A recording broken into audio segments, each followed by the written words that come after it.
welcome to the most dangerous podcast. How are you, James? Good evening. I'm okay. And you? Yeah, I'm not too bad. Yeah, I've had a bit of a troublesome week, but we'll Have talk you? about that. Yeah, we'll talk about that off air, I think. Yeah, Um, perhaps a bit personal. yeah, I'm going through a detox at the moment. a detox. Funnily enough, do you know, so am I. Oh yeah. So you notice like usually when we do these recordings on Thursday night, I've Mhm. usually got a beer in my hand, haven't I? Yeah. So, but like this week, well, for a week and a half or so, I've kind of decided, nah, I need to knock it on the head. I'm sort of waking Right. up a bit groggy and stuff, and it's not doing me any favors though. To be honest, I feel terrible. You know, yeah. So if I'm a bit if I sound a bit kind of not normal this Yeah, week, then that's because I'm not normal. not normal. Yeah, because what a beer's normal. A bit is normal, exactly. Yeah, Um, no, but I'll battle through. I feel like it needs to be done every now and then. You need to have a bit of a detox, don't you, just to get yourself back on track. Well, yeah, I mean, we've talked about this before. When I say I'm teetotal, it's not like, I don't drink, I'm teetotal. I don't get time to drink. I'm not really interested in it anymore. Like I said, if we go away and we go out for a meal, I'll have one or two drinks. But I'd say probably 3 years now, I haven't actually been drunk. I haven't drank Yeah, more than a couple of drinks. it's bloody And expensive as well, though. it is. But If you spend like, I think it's quite easy to spend £50 a week on alcohol if you definitely. if you're drinking for Friday night, Saturday night, then maybe a drink in the week. Yeah. So £50 a week, that's £200 a month. Yeah. Oh, yeah, all adds up. That's mental. But I'd have to say, over the last 3 years, I've remained feeling shit. You're right. So there's no hope. That's good to know. People say, I quit alcohol and I was a new man. I'm still the same fucking shite man I was before. Imagine how bad you'd be if you were getting drunk. I know. But what I've done the last 2 weeks, and it's not really a detox, but I've just drank water. I'll have a cup of tea in the morning, a couple of cups of tea at night. That's not just water, then, is And it? just water. What I mean is I don't have squash, Coke. I don't have Right, anything. And apparently water and tea. in the rules you can have tea and coffee on this, when you do like a detox, which I find really strange because they're like drugs, aren't they, really? Yeah, it's like caffeine, isn't it? Yeah. But when I say, I mean, normally I'd have probably 4 or 5 coffees and I'd probably have about 8 cups of tea at night. I do literally have a cup of tea in the morning, one when I get in from work and one late in the evening. I've just drank water. I felt zero benefit from it, but yeah. you can only It's but try. got quality podcasting here. I know. Probably the Indian takeaway the other night I had probably didn't help. Yeah, they never help. So go on then. What are we doing today? Have you got any news? Anything to update us? Well, yeah, just I had an interesting thing that happened to me. You know how basically I kind of try and do the social media for the podcasting and the editing and uploading and everything. Really, yeah. I just turn up. Yeah, that's it. So normally what happened is you get a thing called Facebook Business Suite, and you post things on Facebook and Instagram, and it's all joined together. And you get a lot of people from usually Bangladesh send you messages saying, I can basically promote your podcast and I'll give you, 3 days free trial, and then it's, we'll give you a price and I can get you 10,000 listeners and all this. And all the legitimate business practices. Yeah. They've usually got foreign sounding names. So, I get a lot of, from my own business, work inquiries, and it's like Joe Smith and Jenny Jones and stuff like that. And then I get a very foreign sounding name saying, "Hi, sir, I can promote your podcast." And I've just got to a stage where I get so many, I just ignore them. And I got a message off a lady, and she had one of those names that sounds like the noise a plunger makes. Like, it was like Manungo Galamunguro. and I just saw the message and it said, "Hi, sir." I just ignored it. I got another message off this woman, and again, and it was like it was a picture of a lady in, let's say, African sort of tribal outfit, very traditional African, with like the African plane in the background. I just ignored it. Another message offer. I thought, God, she's really trying to promote my podcast. And eventually I read a message, and it's a lady that lives in Macclesfield that was looking for shutters. Oh no! Now, how do I See? explain to her? So you can't judge a book by its cover. I know. That's the moral of the story. How do I explain to her? I thought you were someone from far abroad that was trying to promote my podcast for free. Yeah. And I went and measured. I measured her shutters today. Lovely lady, absolutely lovely lady. But when you were there, she's like, "I've got a side business actually. I promote podcasts." Yeah, I can promote your podcast. So it just shows you got to check these things, haven't you? Well, yeah, absolutely. Cool. All right. So what are we doing today then? So we're still in Australia, aren't we? Still in Australia, but only remotely. We're not actually in Australia. Just close your eyes and you'll be there. But we're not actually there. God, I'm thankful. After those spiders last week, I'm thankful I'm not in Australia. But it's all right. Don't fret, because it is only for one more week. It is, yeah. This is the last one. And I've got a cracker for you. Fantastic. All right. Yeah. I can't wait. So, sorry, did you have something to say? No, I was just going to say, I think after this journey, I'm going to miss Australia. I know, I've got attached to it. Yeah, I feel like I've learned more about Australia in the last couple of weeks than I ever really knew about it, because I spend most nights typing what's really dangerous in Australia. Google, help me out here. I found that going into it, I was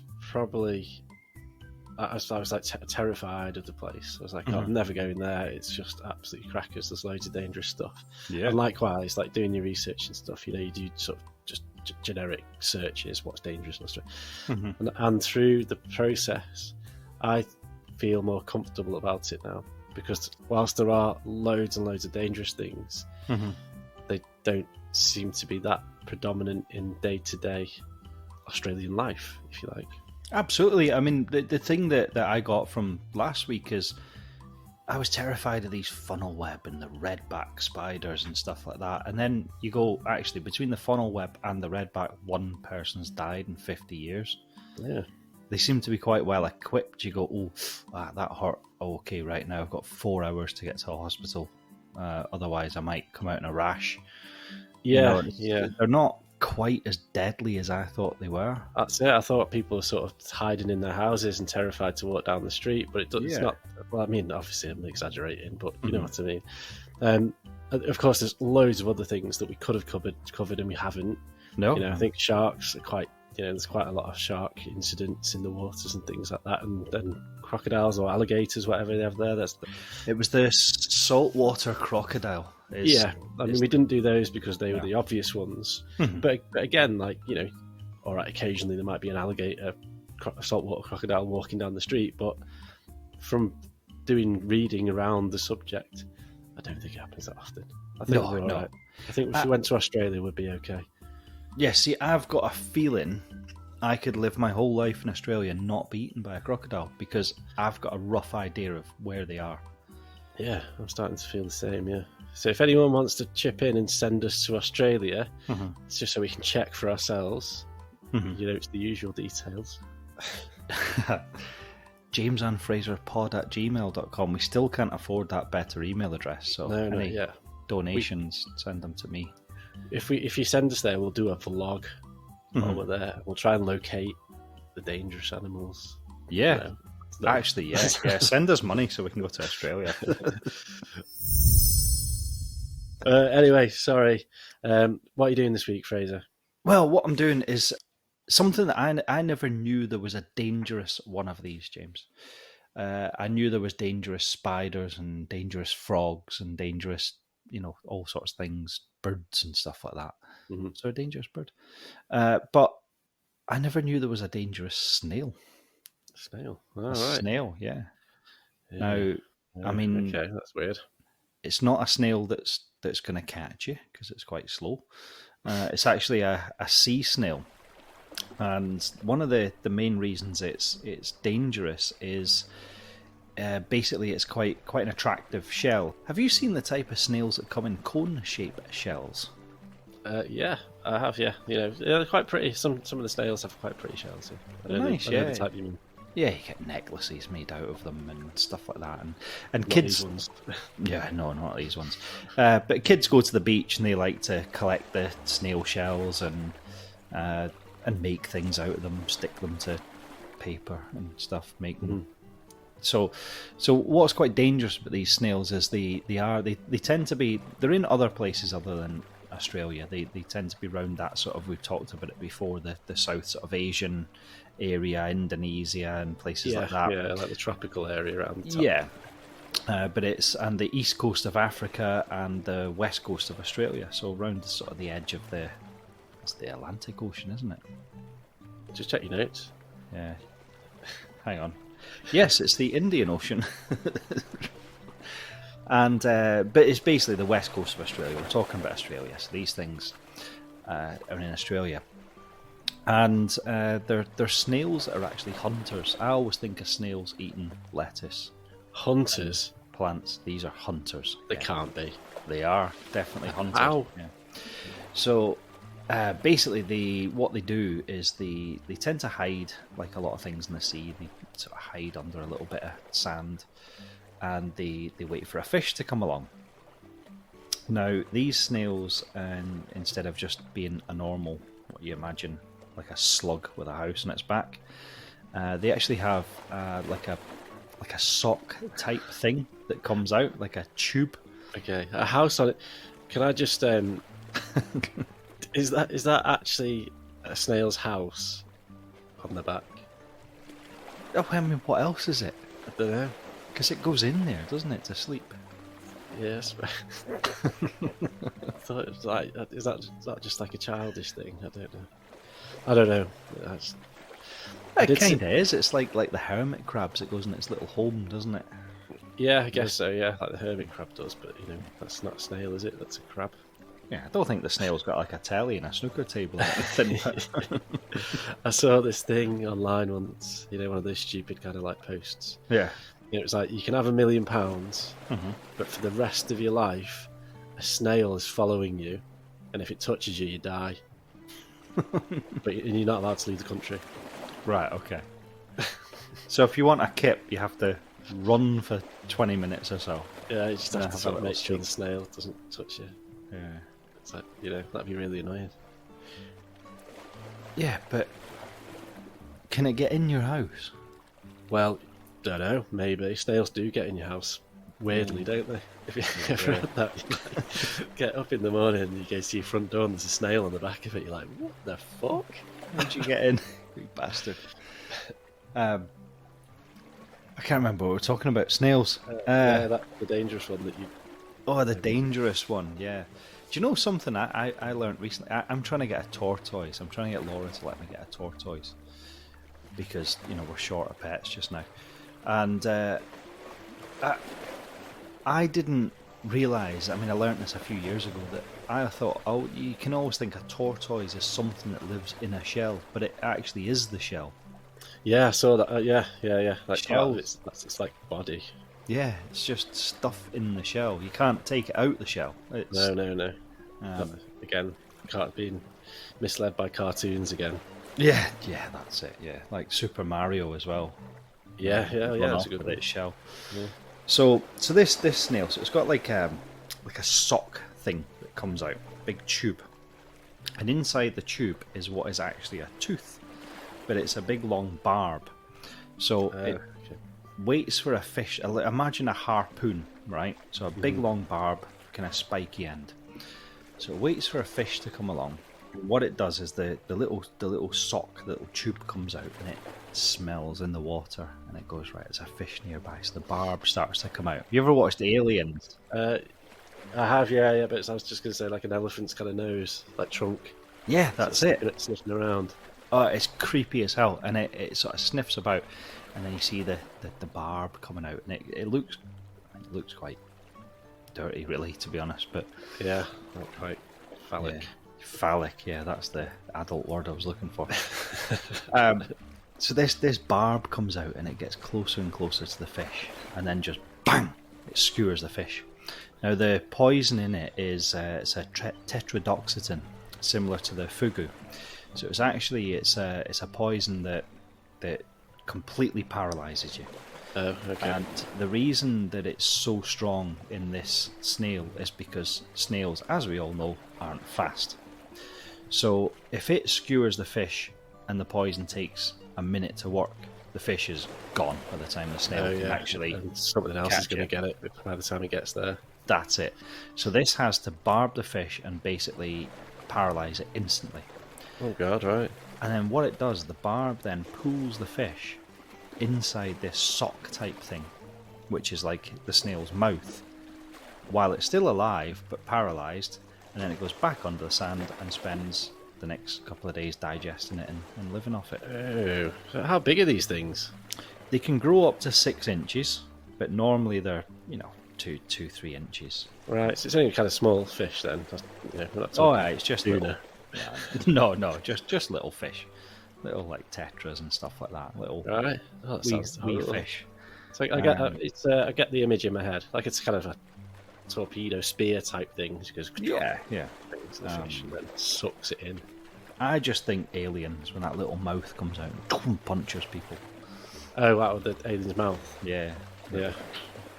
But yeah, I quite like that. Aliens, one of my favourite films. So other people probably haven't watched it, but anyway. Which one do you like best?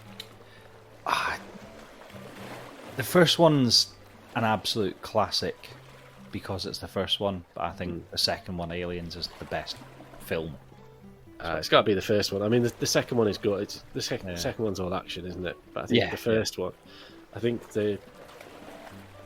for me, like horror films, right? Mm-hmm. The idea of being isolated and not being able to escape make the best kind of horror film. So, like, even though Jaws, all right, it's a 12 or was it 15 when it came out? I mean, that's terrifying because you're on a boat and there's a big fucking shark after you. Yeah. Have you ever seen The Thing? I haven't actually, no.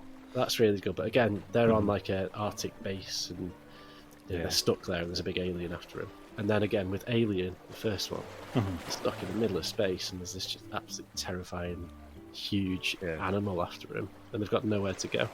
So for me, it's always going to be the first one, I think. See, the genius of the first Alien and Jaws is it's something, both of them are about an hour into the film before you actually see the scare. Yeah, that's it. The suspense, isn't it? It's the... I mean, with Alien, I think you only see it for a split second, like once or twice. Yeah. Like once when the guy's in the vent, and it kind of sort of it jumps out at him, and then at the very end when it's in the kind of she's the escape, the escape pod thing. Yeah, so I think that you hardly ever see it, and I think that makes it even more terrifying because you don't really know what it is. Yeah, you just see the teeth in the eyes, really. Just gets you, doesn't it? So anyway, that's often another subject. But yeah, so this snail, it's a hunter. Now, what makes it so dangerous is, like I said at the start, is people collect these. You can get them in little rock pools. You can be on the beach in Australia. So I was going to ask this actually. So by the sounds of things, they live under the sand in the ocean to get the fish. But is it in like shallow? Are they sort of in deeper waters, or is it shallow? It's mainly shallow waters. They tend to live. I mean, a lot of them live in the little sort of coral reefs and stuff like that. But they do tend to be shallow waters towards the coastline. Okay. So like I said, they can be right up towards the beach in little rock pools, and so they do get caught in rock pools and stuff. Oh yeah. And if they're on the land, you might not know this. So say the tide goes out and they're still under the sand. Yeah. Do they stay under the sand whilst the tide is?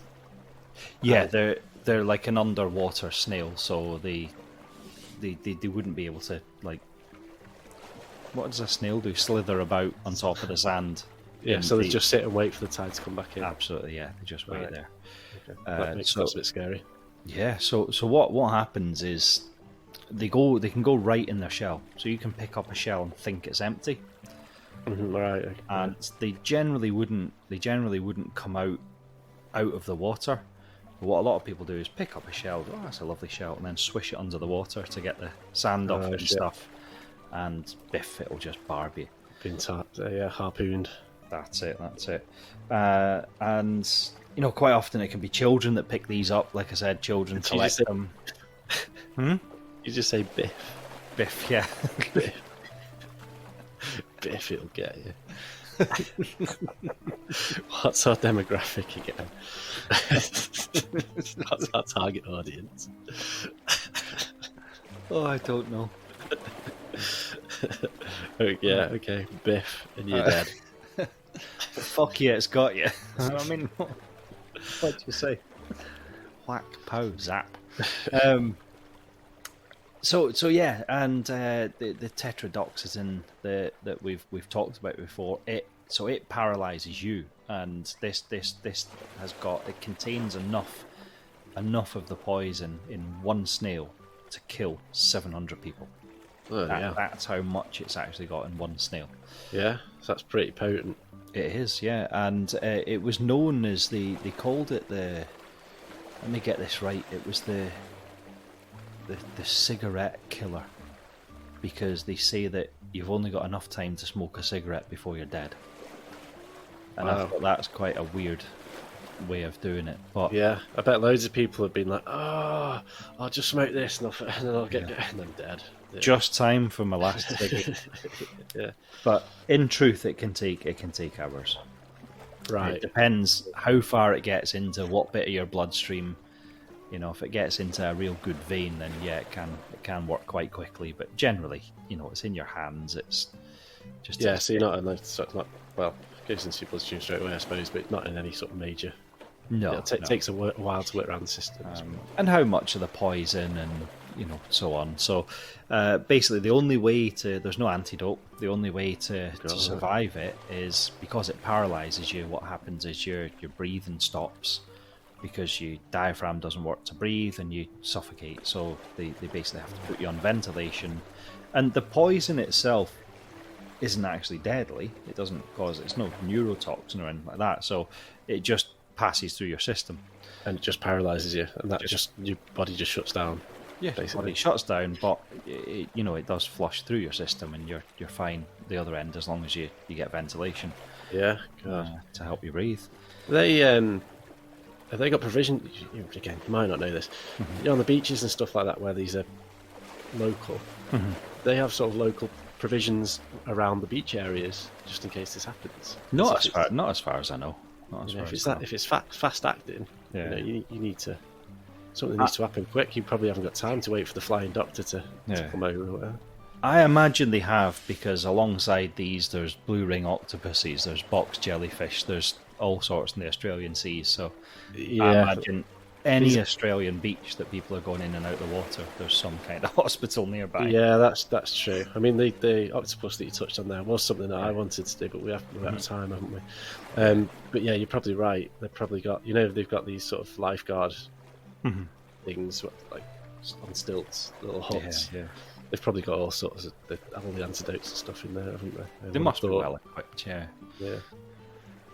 Another fact I found out about it is they've actually started to use the poison from them in medicine, and they actually believe that the poison that's in these snails can actually be 10,000 times better than morphine. Oh, really? Killer. Because obviously, it paralyzes your whole body. If they can harness that and use it as a painkiller, the junkies will be right on it.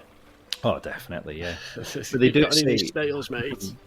But what they're saying is they reckon it's better than morphine, but has no side effects or anything like that. So, yeah, so these poor wee snails are now getting used in laboratories and stuff like that. Well, I mean, the wonders of nature, I suppose. That sounds pretty useful. Do you know one of the most horrific things I've ever seen? Do you know the horseshoe crabs? They're the weird looking ones. The big shells. Is that right? That's it. A big, weird flat thing. Yeah. Sorry, I was thinking of something else. But yeah, they look prehistoric. Those ones. Yeah. Bit like a scarab beetle type thing, but massive crab. Yeah. Weird. They actually, in laboratories, they have them and they keep them alive and constantly drain the blood out of them to use for medical reasons. Oh no. They, they, That is something out of a horror movie, though, isn't it? yeah, You know, imagine if they sort of suddenly rise up against humans. yeah. that they'd be first. Those scientists would be first in line, wouldn't they? So, in a nutshell, James, that is my snails. That's all that I've really sort of Is it got in to a say snail about shell? them. But in a snail shell, yeah, because they're not really interesting other than that. They're just In snails, and they're yeah, pretty poisonous. in the last couple of 100 years, they reckon there's been 100 deaths. That's Now, quite a lot, isn't it? it's quite a lot. Yeah, it's more than your spiders. Yeah, for a snail as well. Mm-hmm. And yeah, that's it. But again, we've talked about there's like the big boys in Australia, and I thought, God, I never would have thought of it. If you told me a couple of weeks ago, write down the 10 most dangerous creatures in Australia, I would never have put a snail down. Never thought of Well, that. yeah, that's why it's been an interesting journey. I think Yeah. when we first started this, the little mini series, the whole Mm-hmm. point was it's because we weren't able to fit as much into the single episodes as we liked. So we Mm-hmm. thought, oh, we'll do a series, and then we'll be able to get everything in.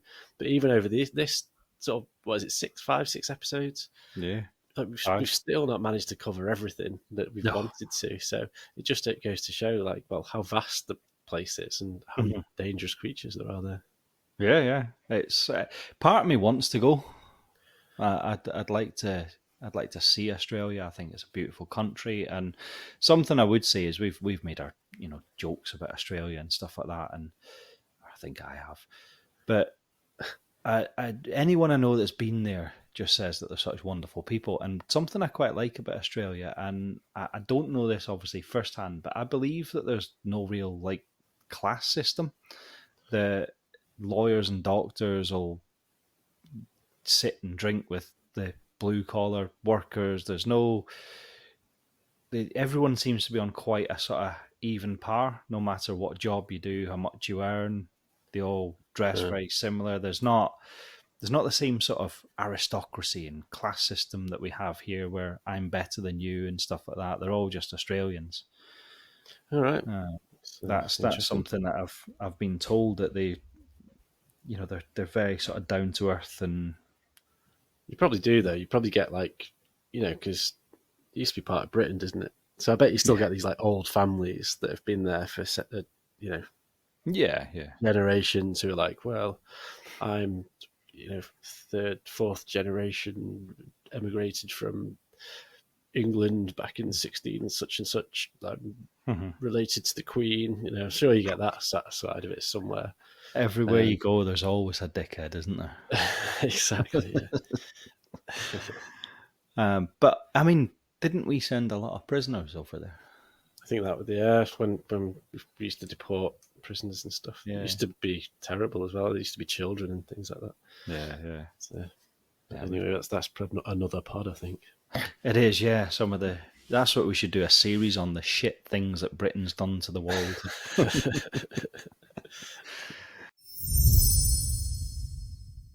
So yeah, so that's snails anyway. But Australia, it has been interesting. Like I said, I've learned stuff about this, the spiders not actually killing that many people. Mm. I found the drop bears funny. I know it was a stupid thing to do, and it wasn't really, it wasn't a real thing. But I thought, wow, this thing that the Australians tell tourists, and there's these people rubbing not Marmite, Vegemite behind their ears, and uh, things like that. I think it's been interesting. Yeah, what an adventure. Shame we weren't there to do it. I Shame we know. didn't.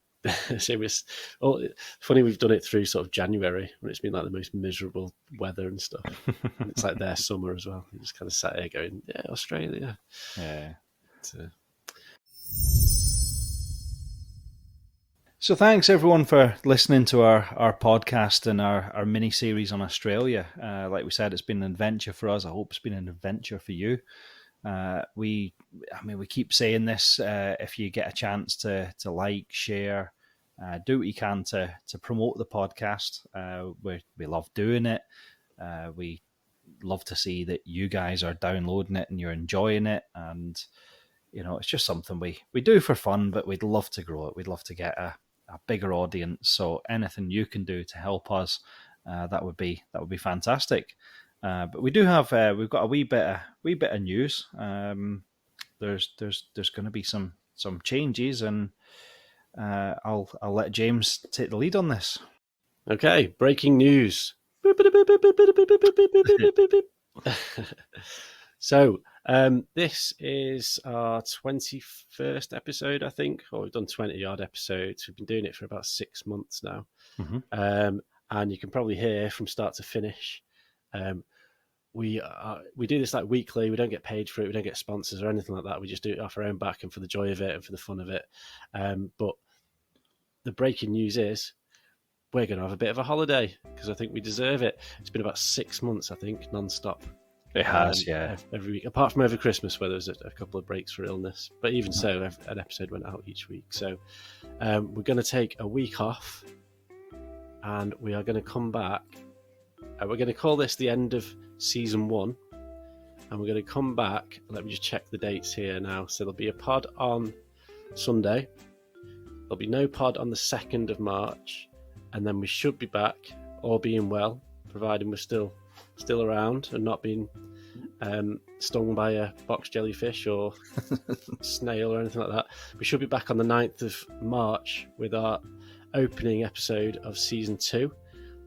Me and Fraser are going to have a chat over the coming weeks as to maybe a couple of changes we might make to the format, just to make it more enjoyable for you as the listener. I think that's where we're up to at the moment. So yeah, Fraser. It is, yeah, well said. We don't, I mean, when we say changes to the format, I actually feel like we've kind of organically grown and changed it from episode 1. I had a right good laugh listening to Mountains again the other day. I think that was a disaster. if anybody's not heard that, don't go back and listen to it because it's banging in the background and it's just chaos. Do you know that actually nowadays, do you know in the last couple of months, if you search Everest disaster, the 1996 Everest disaster isn't number 1. It's actually our podcast because it wasn't more Everest disaster. Yeah. But no, it's great to see how it's developed over the months. Yeah. And how much we are learning on the job. Well, not job, but on the go, and how much we're picking up, and how much we're listening to the feedback and things like that. Oh yeah, we're getting loads of feedback. So we've tried to make sort of updates, little changes to make it better and more current, and that's what we're going to do in season 2. It's going to be, we think, a more enjoyable podcast overall. We've got a few new ideas. We're going to discuss that weekend that we're off. We'll maybe go and have a beer together. And no, I'm detoxing, not allowed to. Oh right, okay, we'll go and have a water, a shandy or something. Yeah. So thanks very much, everyone, for all your support, all your downloads and your listens, and keep on listening. We're not going anywhere. We're just having a week off, and we shall see you all on the 9th of March. So put it in your diaries, and we'll be back soon. We will be, yes. Looking forward to it. If you want a good laugh, go back and listen to some of the early episodes. And tell your friends. Tell everyone. Tell them season 2 is coming 9th of March. Season 2 on its way. Aye. So that's been the Most Dangerous Podcast, Australia, Part 5, Snails. Good night, everybody. Good night, Fraser. See you soon. Bye-bye.